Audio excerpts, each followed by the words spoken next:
ఓం నమః శివాయ.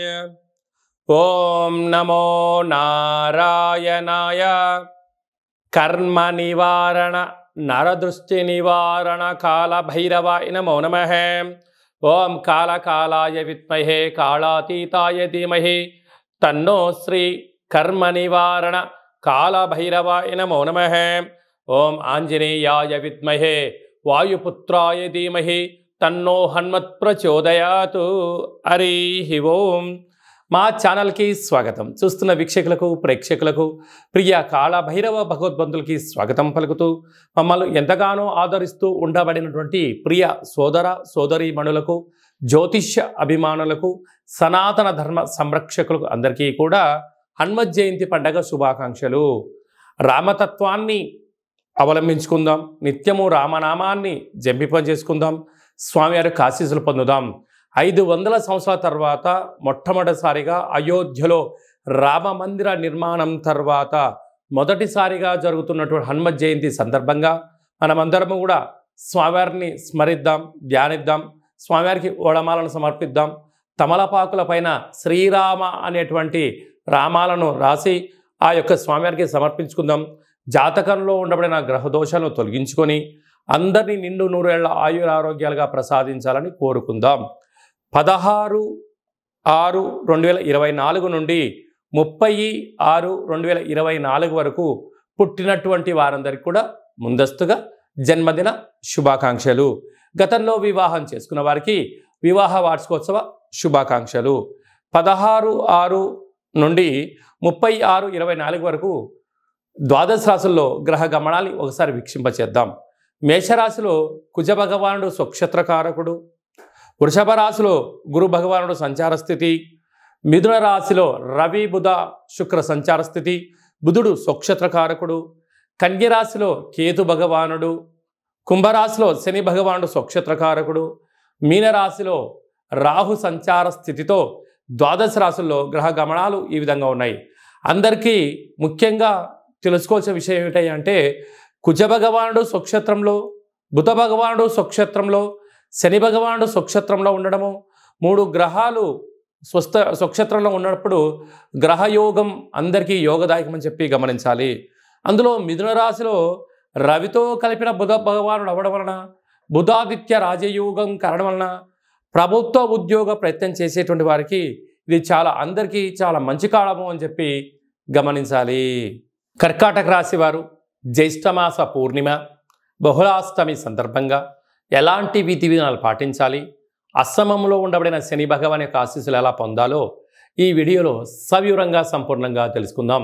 కర్కాటక రాశిలో ఏ నక్షత్రాలు వస్తాయనగా పునర్వసు నక్షత్రంలోని చివరి పాదమైన 4వ పాదము, పుష్యమి నక్షత్రంలోని 4 పాదాలు, ఆశ్లేష నక్షత్రంలోని 4 పాదాలు కలిపితే కర్కాటక రాశి. చాలామందికి పుట్టినటువంటి కాల సమయంలో డేటా ఆఫ్ బర్త్లో లేనటువంటి కారణం వలన పేరు యొక్క మొదటి అక్షరాన్ని అనుసరిస్తూ రాశిని తెలుసుకునే ప్రయత్నం చేద్దాం. హి, హు, హే, హో, డా, డి, డు, డే, డో అక్షరాల వరదరుడు కర్కాటక రాశి జాతకులే. కర్కాటక రాశి యొక్క అధిపతి చంద్ర భగవానుడు. వీరికి చాలా సున్నితమైన స్వభావం కలిగి గళగళ పారుతున్న గోదావరిలాగా అన్నట్టుగా వీరి మాటల ప్రవాహంతో ఎంతటి వారినైనా వీరి కంట్రోల్లోకి తెచ్చుకోవడంలో వీరు చాలా సిద్ధస్తులు. మార్కెటింగ్ రంగంలో కానీ, హోటల్ వ్యాపారాలు, నీటి వ్యాపారాలు, కూల్ డ్రింక్స్, పాల ఉత్పత్తులు, స్వీట్ హౌసులు, అలాగనే చిరు బండారాలు, కిరాణం షాప్సు, మార్కెటింగ్ రంగంలో వీరికి అందవేశం చేయని చెప్పి గమనించగలగాలి. కాకపోతే గృహ భవన నిర్మాణాలు, మెటీరియల్ వ్యాపారాలు చేసే వారందరికీ చాలా యోగదాయకం. తృతీయంలో కేతు సంచార స్థితి ఉండడం వల్ల తల్లిదండ్రుల యొక్క మాట, గురువుల మాట, మీ క్షేమాన్ని గురించి ఎవరైతే చెప్తే మరి దాన్ని వినే ప్రయత్నం చేయండి. స్థిరాస్తులు చరాస్తులు మీ సొంతమవుతూ స్వగృహాలు భవనాలు మీ సొంతమవుతాయని చెప్పి గమనించాలి. అష్టమంలో శని భగవానుడు స్వక్షేత్ర సంచార స్థితి ఉండడం వలన వీలైనంత వరకు మీ జన్మ నక్షత్రం రోజున, అలాగనే అష్టమి పూర్ణిమ తిథి ఎందున దూర ప్రయాణాలు, వాయు ప్రయాణాలు, జల ప్రయాణాలు పెట్టుకోవద్దు. కారణం ఏమిటి అనగంటే వర్షాకాలము ప్రారంభ కాల స్థితిలో ఉండడం వలన చెట్ల కింద ఉండకపోవడం ఉత్తమోత్తం. ఎందుకంటే ఈ సంవత్సరము అధికమైన వానలు, పిడుగులు, ఉరుములతో కూడుకున్న వాతావరణ పరిస్థితి అనుకూలంగా లేని ఉంటుంది కనుక ఈ అష్టమ స్థాన శని ప్రభావం చేత యంత్రాలతో ఆయుధాలతో ప్రకృతి విపత్తుతో కొన్ని గడ్డాలు పొంచి ఉన్నాయి కనుక తస్మాత్ జాగ్రత్తగా ఉండే మానవ ప్రయత్నం చేయండి.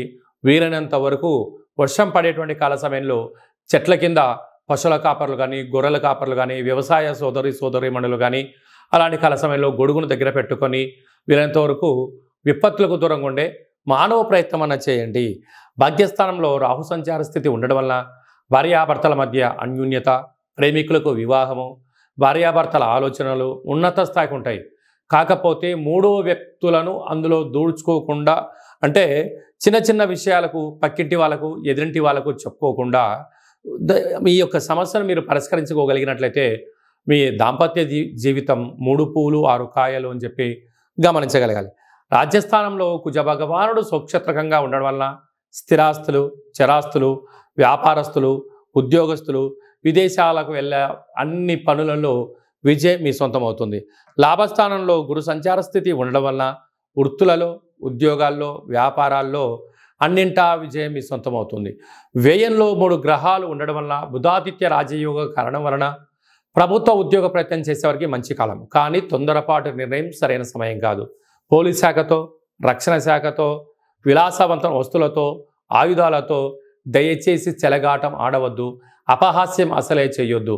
ఉన్నదాంతో తృప్తి చెందండి, మౌనంగా ఉండండి, ధర్మంగా ఉండండి. అన్నింటా విజయం మీ సొంతం అవుతుంది.